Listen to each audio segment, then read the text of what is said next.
Thank you for taking time out of your busy days. But we do have wine and cheese, so it's always worth it. I'm Lou Eversano. Most of you know who I am. I lead the New York office, but I'm also, as most of you probably don't know, the executive sponsor for the Women's Professional Network, which is why I'm here to introduce today.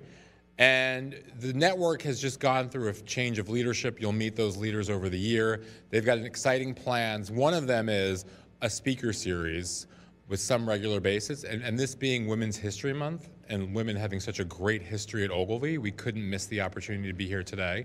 So with that, I'm going to introduce Donna. But just to make a moment, this is what you'll see as part of what John talked about in the town hall, a commitment to making sure that we close the gender gap, listening to all of your feedback, and you'll see more and more coming out on that over the next few weeks. There'll be an announcement coming out next week about a dialogue series, training, and a few other things. So just stay tuned. We've heard it all. There's plans coming forward just to underscore the commitment. And then with that, I'm going to introduce Donna. All right? Thank you.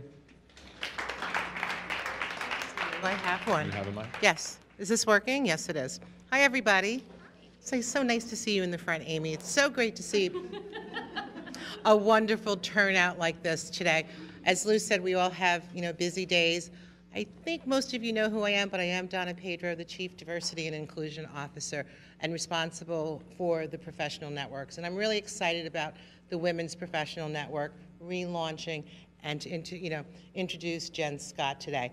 I hope you took time to read her bio. When I was reading her bio, I was so impressed. I was like, my gosh, I get to work with some amazing people. But I just wanted to highlight that she has been seen as an agent of change throughout her entire career. And that's really what it's all about. We've all been on a journey, right? It's about change, transformation, making Ogilvy the workplace of the future. So we'll be relying on Jennifer even more. But I was also impressed that she grew up during the apartheid in South Africa and had the opportunity to witness the tremendous inequalities of that apartheid.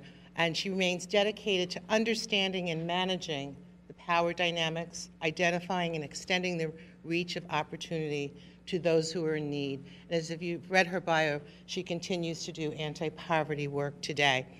But you think about women and the input. This is Women's History Month, and we do call her Dr. Jennifer Scott. And Dr. Scott was awarded the Flanagan Scholarship to attend Oxford University, an award which only one woman a year received from South Africa. So once again, take the time, read her bio, get to know her, and I'm sure she is going to inspire each and every one of us today. And I know it is a privilege and my pleasure to introduce you to Dr. Jennifer Scott.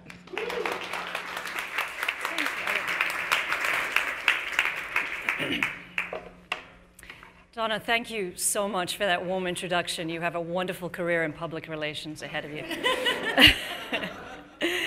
And thank you, all of you, for being here. I'm particularly touched to have been asked to speak at the WLPN's 2014 kickoff, and its salute to Women's History Month. It's an important time for women at Ogilvy right now. And I want to thank, firstly, those people who've mobilized the WLPN as a way for all of us to recognize and advance the enormous talent represented by women here at Ogilvy. In particular, Lou, Donna, Lauren Monroe-Trice, Melissa Ng, who you have seen, and Sherry Reichenberg. Thank you guys so much. So today, I want to talk with you about just two ways of improving women's experience at work. And they've been ways that have been very important to me throughout my career. Starting as an entry-level analyst at a rather sketchy downtown company, moving into PR, bouncing through to advertising, bouncing back to research, and finally ending up in PR. I also happen to think that the two skills I'm going to talk about today are fundamental to being successful at a 21st century professional services firm such as Ogilvy. They are authenticity, and secondly, generosity. Let's start with authenticity. What I mean by this is knowing, really knowing, who you are, what skills, perspectives, values, and personal motivations you bring to your work. Authenticity actually means of undisputed origin, and I see it as a self-awareness about who you are at your core. It's about understanding the people, the circumstances, the events that have shaped you personally throughout your life. It's about knowing what you're skilled at and what your own personal resources are. Taking the time to do this exercise, to look at yourself, is particularly important for women. Actually, for anyone who has ever experienced power structures that are organized around providing for the comfort and safety of a group to which you don't necessarily belong. Okay? Because when people feel a little marginalized in societies or organizations, it can be very hard to know and to believe in their own worth and the value of their contribution. It's something that I've had to really work at personally. As Donna mentioned, I grew up in apartheid South Africa. Those of you who know a little bit about the history know that that society was very violent, it was very authoritarian, and it was very oppressive across the board. Anyone who resisted the regime loudly enough was labeled an enemy of the state and was silenced, sometimes fatally. Censorship was extreme. When I was a student of politics in university in South Africa, I had to sign out all my political philosophy books so that the security police knew who was reading Karl Marx. Yeah. I had friends at university with me who were arrested in the early hours of the morning and held for months without a charge, without a trial, obviously, with no charge, and without any access to family, friends, or legal representation. So, in that culture of fear, I have to tell you guys that I knew very little about myself. I didn't value myself, and I was literally afraid to speak up. Right? It took me years of living outside of South Africa as an adult, and especially in the United States, to feel that it was okay for me to assert myself in any situation, including and especially at work. So I think that women, even in 21st century United States of America, can still feel sometimes that our authentic selves are not really valued, especially at work. That's why I encourage each and every one of you to really get to know yourselves, to apply the best of who you are to your work. And by authenticity at work, I don't mean letting your freak flag fly, okay? They call it work because it's work, okay? We have to make money here at Ogilvy, and sometimes that involves behaving professionally, you know, doing things we don't always love, taking on the burden of constantly striving for excellence. But what I do mean, and I think you get this, is taking the time to really know yourself and using that knowledge as the rock upon which you can build a thriving career. Now, why might this be good for you professionally? Well, you'll be happier for a start. Recent studies from Rice University, University of Houston, and George Mason University show that hiding who you truly are at work is linked with lower levels of job satisfaction, and studies have associated authenticity with lower anxiety, lower stress, and greater vitality. So it's a fundamentally healthy thing. But secondly, we'll all do better at work if we can be more understanding of who we are and value what each of us is bringing to the table. Because at the workplace, success relies on individuals getting on with one another, on being real with each other, having a legitimate give and take across tables in meetings, especially in a creative, collaborative company like Ogilvy. So being authentic at work is not kind of woo-woo, okay? It sounds like it at first. It's actually a deliberate examination of who you are and understanding what you're bringing to the workplace in terms of strengths that can advance your career. So as a first step, I encourage you to be especially mindful of the you bring to work. When are you happiest at work? When do you feel shut down? When do you feel frustrated? When do you feel miscast? What do colleagues respect and like about you? Make sure to include the things that you feel are inauthentic, things that aren't you. Then look at your job. What does professional success look like in your field? Look at ways of applying as many of the professional strengths as possible to your job. And look at retiring the ways in which you may block the expression of those strengths.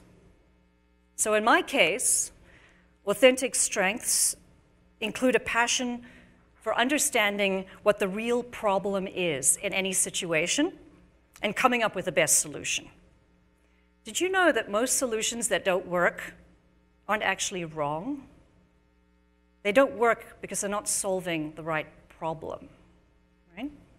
I spent a lot of my professional life trying to solve what my clients told me were their problems, right? And all the time, I had this nagging feeling in the back of my head that we were all barking up the wrong tree and they would miscast the problem. But I was actually too timid to challenge that fundamental premise that everyone was working with. Over time, examining myself and trying to get to know who I was authentically, I realized that this timidity at work really, for me personally, went back to my deeper anxieties back in South Africa of challenging authority, okay, and the way things are. Once I kind of got that, I had the freedom to think a lot bigger and to advocate for ways of understanding the problem that other people hadn't thought of. And it led to better solutions for my clients, and that's what I mean about being authentic at work. One of the things I still do at work, which stifles my authenticity, is a tendency I have to apologize before I state an opinion. So I say things like, "This may not be relevant, but," right? Or, "I was just wondering if perhaps," right? Does that sound familiar? A little bit, right? So again, I had to recognize for me that that was rooted in old lessons about what was wrong for me as a girl to have a strong, distinct opinion and make it known, right? So that behavior, apologizing for my opinions, is on my retirement list. It's not me, okay? So, if you wish, take real time for yourself. Think about it. Make a list. It's going to be a very powerful career tool, I think you'll find. And I also believe that being authentic and more self-aware at work won't only make you happier and help you make the right career decisions, but it will help you with that very well-documented challenge of women in the workplace, self-confidence, okay? I was looking up the latest data on self-confidence for all of us, and I thought, you know, it's probably going to be in some academic journal. And guess what? It's a study by Head & Shoulders Shampoo. Yeah, research people. There's something deeply disturbing about that the most advanced work on women's confidence at work is done by Head & Shoulders Shampoo, but we'll put that to the side for now because the data is pretty good, okay? So they studied 2,000 British women, and they found that fully 50%, okay, half of them, believed they would be further in their careers if they had more self-belief, right? And 24% said that they would be a more senior level in their companies if they were free of self-doubt. Okay? Now, I think this idea of self-confidence for women at work can be a very loaded issue. All the debate swirling around Sheryl Sandberg and her book, Lean In, testifies to this, right? I will tell you that I think telling women to have greater self-confidence in working environments that are organizationally and culturally oriented towards men comes pretty close to blaming the victims, and it doesn't lead us to truly tapping into the full richness of women's talent. However, I do believe that if women can anchor their professional behaviors in an awareness and an appreciation of who they authentically are, what motivates them personally, and what they do best as individuals, it's easier for them to exhibit personal confidence at work. and drive their careers forward in a way that they all deserve. So by now you may be thinking, well, being self-aware and bringing my strengths to work and managing my self-doubts, that sounds good. That sounds good. But what if it only gets me so far in a professional environment where if I speak up, I may still not be heard? Where if I may still feel invisible when opportunities arise to do new things? Where I may be disadvantaged because people know I'm a mother with family responsibilities?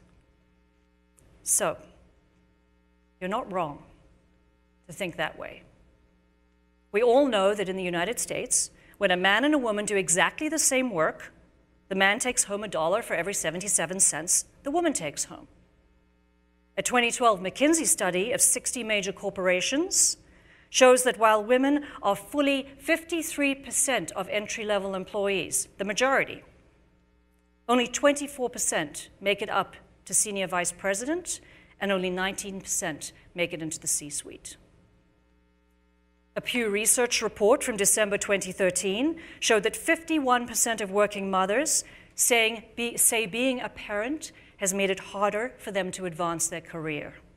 The same study showed that only 17% of working fathers said being a parent makes it hard for them to advance their career.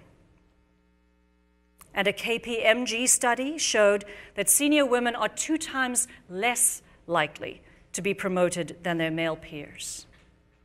So, you are not wrong. The workplace is a hard place for women to thrive, even in the United States. And as you know, Ogilvy is acting with determination to address some of the critical organizational challenges that this company faces in this respect. This is critical. Because when women thrive, enterprises thrive. They increase the scope and depth of their talent. They tap into all the benefits of diversity, of thinking, experience, and ability. And they enjoy the multiple benefits of a happy, engaged workforce. The Catalyst study of the impact of women on corporate boards showed that those companies with the highest representation of women on their boards experienced significantly higher financial performance. Women are a positive force at work, and strong, smart companies do what it takes to really include women. So today I want to talk about something that each one of us can do to help make Ogilvy a great place for women to work, and to create the kind of culture here where we can all thrive personally. I've called it generosity. And what I mean by that is acting personally on an everyday basis to support women in this workplace. I want to talk about 2 ways to do this. There are obviously others, but these 2 are totally within your control. The first is to examine your own cognitive biases against women. This is a tough one, because the most insidious biases we have are often almost unconscious to us, and they go against how we like to think about ourselves. I'm a good person, I'm a kind person, I'm a thoughtful person. So it's hard to get out those biases. But I think we have a moral obligation to look at ourselves as honestly as we can and check for those assumptions and prejudices, all of us. I'll give you some examples of popular cognitive biases against women that will start you off. Okay, the first is that women cannot be mothers and good employees at the same time. A study by Cornell University asked employers to select job candidates based on resumes that were exactly the same, except for gender and whether the candidate had children. Okay? Exactly the same. They found that employers were significantly more likely to hire, firstly, men with children, secondly, single men, then single women, finally, women with kids. Exact same resume, exact same career on paper, exact same achievements. Okay? That's a cognitive bias against women.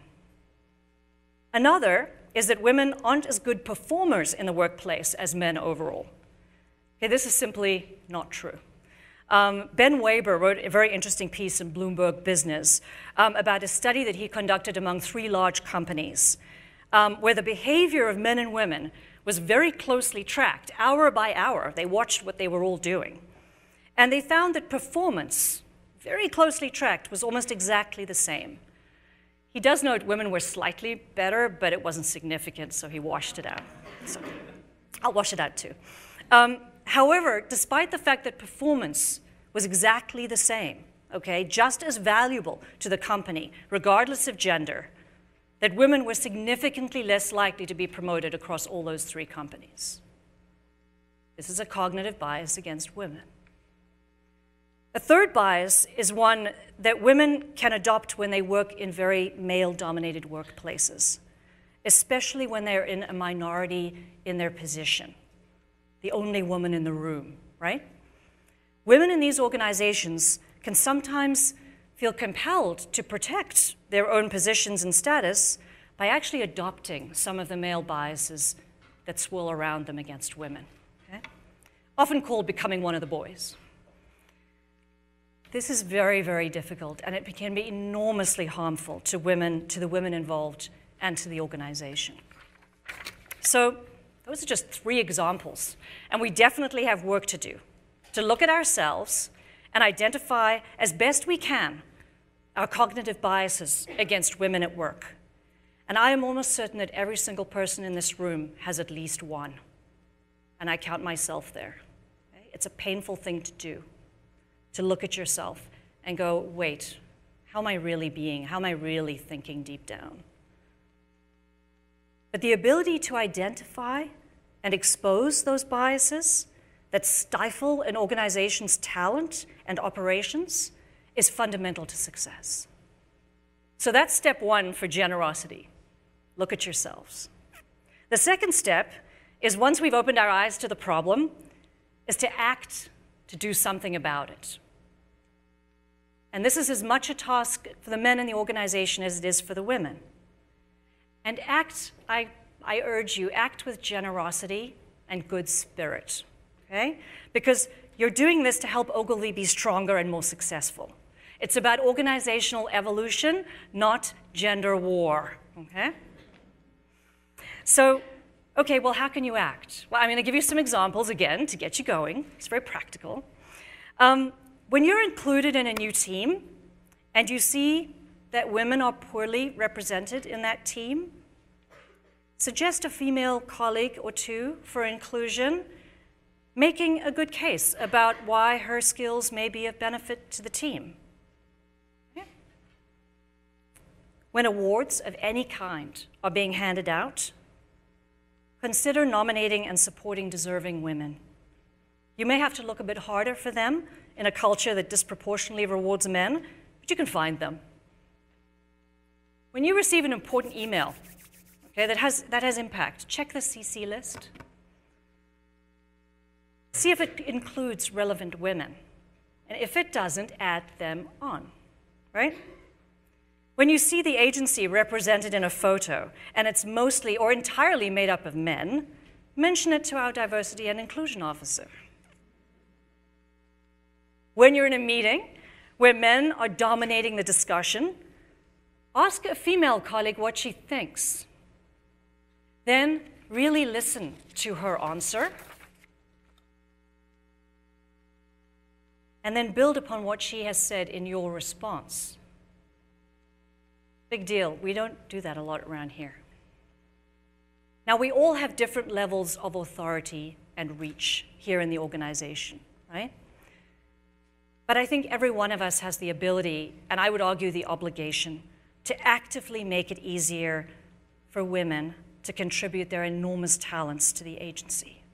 This is actual work. This takes hard work to do this kind of thing. You've actually got to go out of your way because you're pushing against a cultural stream. But if we can do it, we can ensure this agency is a place where everyone can thrive. Okay? And if enough of us do it, it'll change. It's not that hard in the end to shift a culture. And I know this from liberation in South Africa, okay? One day, there was apartheid, this vicious separation of people based on race. And then there was liberation, and it all just blended together, and now we're the Rainbow Nation. It was remarkable to see how quickly that country changed and how much it now celebrates and rejoices in its diversity, okay? This may feel like a giant thing from where we're sitting right now. It doesn't have to be. Change can happen actually pretty quickly. And on a personal note, I want to tell you that I've tried to create equal opportunities for women throughout my career, and it has rewarded me many times over. The result of my actions has been to work with remarkable colleagues, amazing talent, and exceptional teams who always had my back and helped me thrive in return. Okay? You will not be diminishing your own potential for professional growth by supporting the women around you. I promise, okay? So, authenticity and generosity. For me, the two anchors of women's professional success and success of the companies they work at. Authenticity in knowing who you are and what you value and the value you bring to the company, and taking practical steps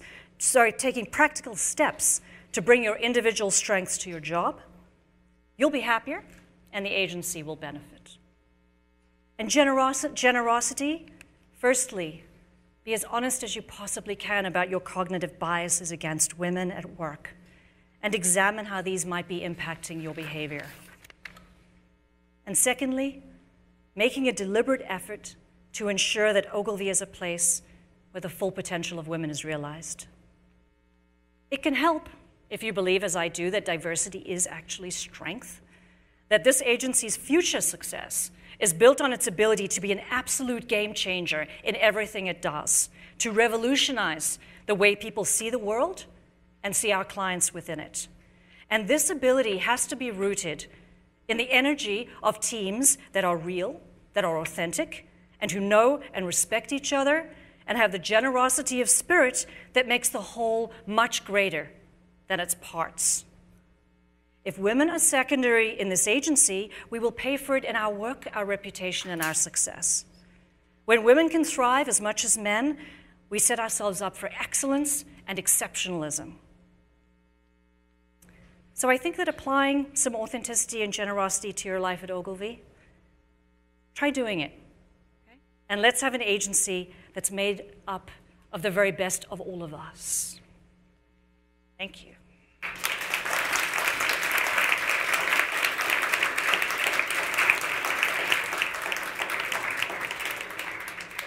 So we have about 10 minutes to have a question and answer time period for Jennifer Scott, and there's going to be more opportunities to be able to ask her questions in person during our networking. But anybody who has a question, just raise your hand, and then just wait for one of us to run the microphone to you so we will be able to capture your questions, because this is getting all recorded. So we want everyone to be able to have the same experience as you all. Okay, any questions? Please feel free to chat. Thank you. Please. And if you want to introduce yourself first. Hi, I'm Shanti Blanchard. I work on IBM for Social at Ogilvy. I have a few questions. As a young woman coming into my first corporate job, a lot of the things that you said really resonated with me because everything is so new. And so even though I know I've had a lot of outside experiences that should give me confidence here, when I am the only woman in a meeting or I'm on a project that's new and things can be quite intimidating, oftentimes I'm looking for mentorship that may or may not be there for whatever reason. And I found that having female mentors in my life has been paramount to gaining my confidence. Could you maybe speak on that topic a bit, and maybe how we can help each other and help find female mentors throughout this program? Yeah, I'll try, and I encourage representatives of the program, if you have anything to say about mentorship plans, to go ahead as well. But I can just talk briefly about my experience. I think that formal systems of mentorship, both up and down, in other words, like I would like to get a young mentor to help me understand what Snapchat is, I think that that's very, very important, particularly in organizations where women do feel somewhat alone, and you formalize it and you put it in place. What I'm advocating too is a kind of informal day-to-day mentorship. Like, you never know, you're going to turn around, you're going to have an ally with you in the room. So I'm encouraging that at an informal level, but I think it's important to try and put mentorship systems in place when you're trying to change a culture. They don't have to go on forever, you can change them over time, but sometimes that informal mentorship is just not going to do the whole trick, and so you need to supplement it. And that's my feeling about it. I've very much missed having strong female mentors in my career, to be perfectly honest. So I'd prefer that young employees like you don't have to go through the same thing. Thank you. I actually have a second question as well, if that's okay. So I don't know if I need to stand. Obviously, you know, the feminist movement, gender equality, or the movement for equal access to opportunity, I guess is a better way to phrase it, has been happening for a while now. That being said, we're still facing many of the problems that we've been fighting for 100 years. So I guess on the other side of that equation, when we think about men, and we think about men particularly in our environment, what are things that we can be doing in terms of ways to be speaking to them, and maybe a situation and a cultural situation that they're in that maybe we're not recognizing, or maybe they're unable to recognize in our kind of place within this corporate system? Does that make sense? I think so. I think one of the biggest lessons for me has always been that people are great. Like, when you're one-on-one, people are great. It's when they start self-defining for whatever reason that things can start to feel very separate. And my sense from the research that was done at Ogilvy is the vast majority of men are kind of taken aback and quite shocked at the situation that's been revealed, and they don't want it to be this way. So my advice would be to come from that spirit and assume that the men who you may feel are hostile even or disinterested aren't. And come with a spirit of generosity, believing that they actually want to do the right thing. If you try that, it doesn't work, then you can go to a different place. But I've always found that meeting people one-on-one, individual to individual, without bringing all this stuff in as a first step, can be enormously generative and enormously productive. So that's just my personal point of view. Thank you. Thank you, Shanti.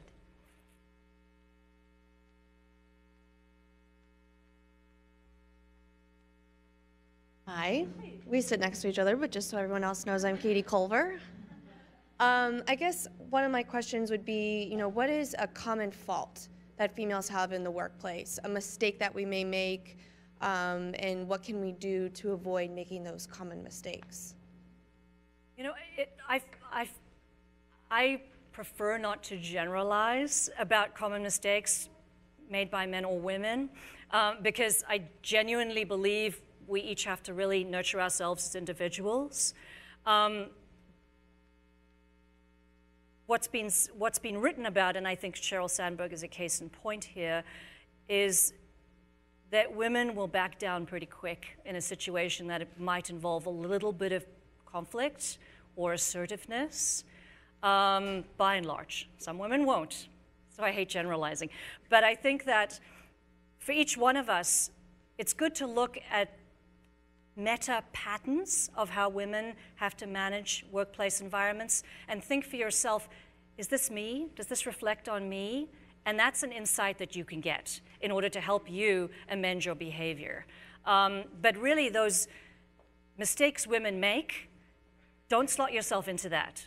Say, these may be documented mistakes, but do they apply to me in my job, and how am I personally going to respond? Because if you do feel at work, for example, that you're not confident and you're avoiding conflict, and that you're in a lot of situations where there is a degree of aggression and conflict, you might have personal resources to address that I don't.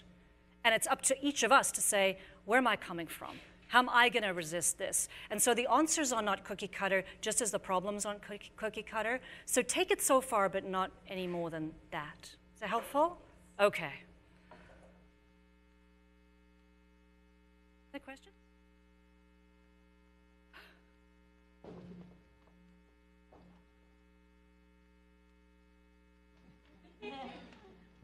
don't know if this is on, but I'm Tom Smith from Ogilvy PR.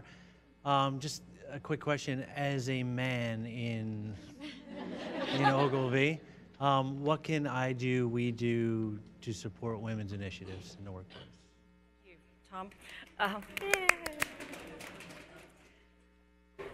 Tom is fortunate enough to work in a division of Ogilvy that is utterly dominated by women. You know, I think what I've spoken about today for me is really critically important. Just like women, I urge women to understand their true strengths, bring their authentic selves to work. I encourage men to do that too, because when you have an environment that shuts people down, it usually shuts them all down in one way or another. So I don't think men are having the greatest time in an environment where women aren't respected.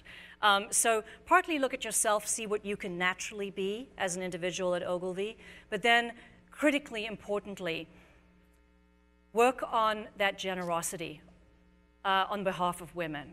Because men's voices, men modeling the kind of behavior that we need to see is going to be enormously powerful here at Ogilvy. So the situation of the meeting, where there's a very vigorous to and fro, and clearly there are women trying to say something and they just can't be heard. If you as a man say, you know, Jennifer, what do you think?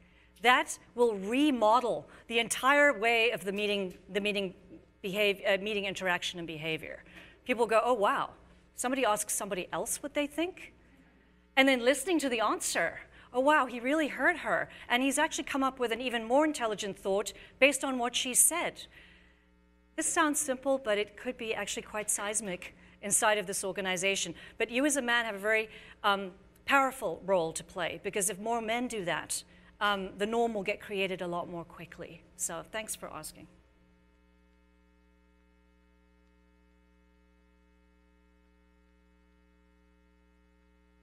Hi, I'm Amy Siegel, and I'm in the front row. One of the things I wanted to ask you that I thought was a great comment that you made about being authentic was being authentic without letting your freak flag fly. And so I think that naturally in an environment dominated by men, whatever that freak flag is sort of gets masked in masculinity, but not necessarily with females, because it may tend to, and I'm generalizing, come from what we perceive to be a place of authenticity, but may be seen as over-emotional or too involved. So how do you fight how do you, I guess, maintain your authenticity while making sure that you draw that ever so fine line? Yeah, that's a great question. I mean, it's enormously difficult and tricky. My advice is, and if anybody else has any other suggestions, please speak up. My advice is, in those situations, you have two choices. One is to react to the people around you, and the one is to come from your strength, right? To the degree that you're reacting to the people around you, they've already won, because the agenda's there, the discourse is there, and you start sounding like somebody who is resisting a norm. So I would argue a better place to come from is to locate your own strengths, right? And come from that place, and don't let the people around you decide how the discussion's going to go. It's a little diffuse. I'm trying desperately to think of an example. Say you're in a situation where you're really upset about something, right? So a decision has been made. It's clearly, from your perspective, the wrong decision. You're upset, okay? Now, you could look at the people around you who made that decision, probably without consulting you, and get personally upset because you weren't consulted, and that is disparaging to you as a senior woman in the organization. But that upset, if you vocalize it just as I'm upset at you, can go into a different place and allow you to be stigmatized. But if you come to the problem from saying, I'm upset because fundamentally I know that my role in this organization as a senior woman, I have significant responsibilities to make sure this stuff works well. And I know that my values are about fairness, are about doing the right thing, and about abiding with the things that Ogilvy holds very dear to its heart. And so for these reasons, I'm pushing back at you. That is a very different place. Your upset is not being crushed, okay? You just know why you're upset, and you're using those resources to engage with the people who've upset you. Does that sound feasible? All right. That's what I would recommend. It's hard, guys. It's this very complicated dance. All right. But in the end, you know, if you can speak from that place, it's better for you. It's a lot better for the agency too, because then the agency gets the benefit of your perspective, which they need. Yeah. Room for about one more question. So does anybody from the audience have one more question? All right, fantastic. Well, thank you so much, Jennifer Scott. Pleasure. Thanks, guys. This is amazing.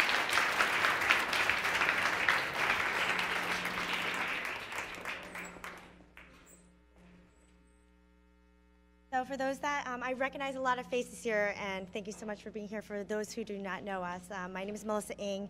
I'm one of the co-leaders for the Women's Leadership. I'm one of the co-leaders for the Women's Leadership Professional Network. Thank you. And I'm Shari Reichenberg. I'm the other co-lead for the Women's Leadership Professional Network. We just really wanted to thank, personally, Jennifer Scott for this inspiring message, her speech, and everything that she's doing to men and women within Ogilvy. So thank you so much, Lou Aversano, for being our executive sponsor. We could not ask for a better person to support us. Donna Pedro, Lauren Monroe Trice. I'm not sure if she's here thus far, but she's going to visit, so she might be here for networking in a few minutes as well. And we also wanted to thank Natasha Sinha, who's been our events lead. She's one of the leaders of the Women's Leadership Network as well. None of this would have been done without her. So what is our vision and mission? You know, we printed out these really beautiful copies of a really long paragraph of what our vision and mission is, but I'm going to give you the Reader's Digest version. It's actually really simple. What we're here for is really to nurture and build the future generation of women leaders, and to really foster a real sense of community, which we believe is a powerful network among women at Ogilvy. We think that this vision is a responsibility for both men and women, in that men have as much of a role in elevating women as women do. We believe that a future leader is really one that sits at the bottom lifting future leaders up in the generation, and we hope that you share that with us. And I'm very glad to introduce Shari to be speaking about our current roles. Yeah, sure. So thank you. There are a number of things that we'd like to do to begin to achieve this mission that Melissa laid out. The first, as Lou mentioned, is having a speaker series as well as a series of networking events to help to build that community, both from an education and inspiring figure perspective and giving us a sense that there's somebody we can talk to here, and from a social perspective, because our informal ties may become our strongest ties. So you're going to hear a lot more about that to come. In the meantime, one of the key things that we need to do is build out and revitalize this network. We want to increase our membership base and our membership engagement. We also need to increase the number of people on our leadership team. So as Melissa mentioned, we have Natasha, who's our events lead, who's been amazing. We now have a treasurer and a social media lead. But there are a number of other roles to be filled.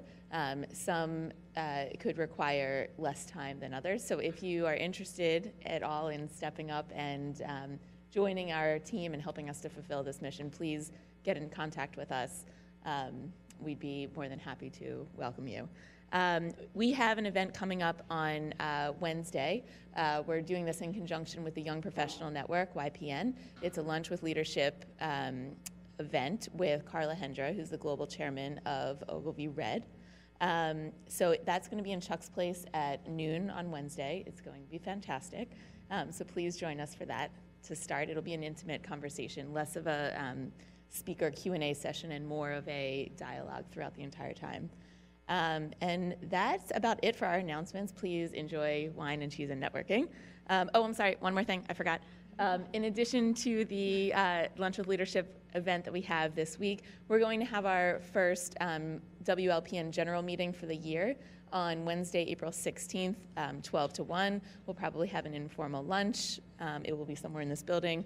More details to come. If you are interested in receiving that information, please make sure that we got at least your name. We can find your emails on one of those sheets. And now it's time for wine and cheese and networking.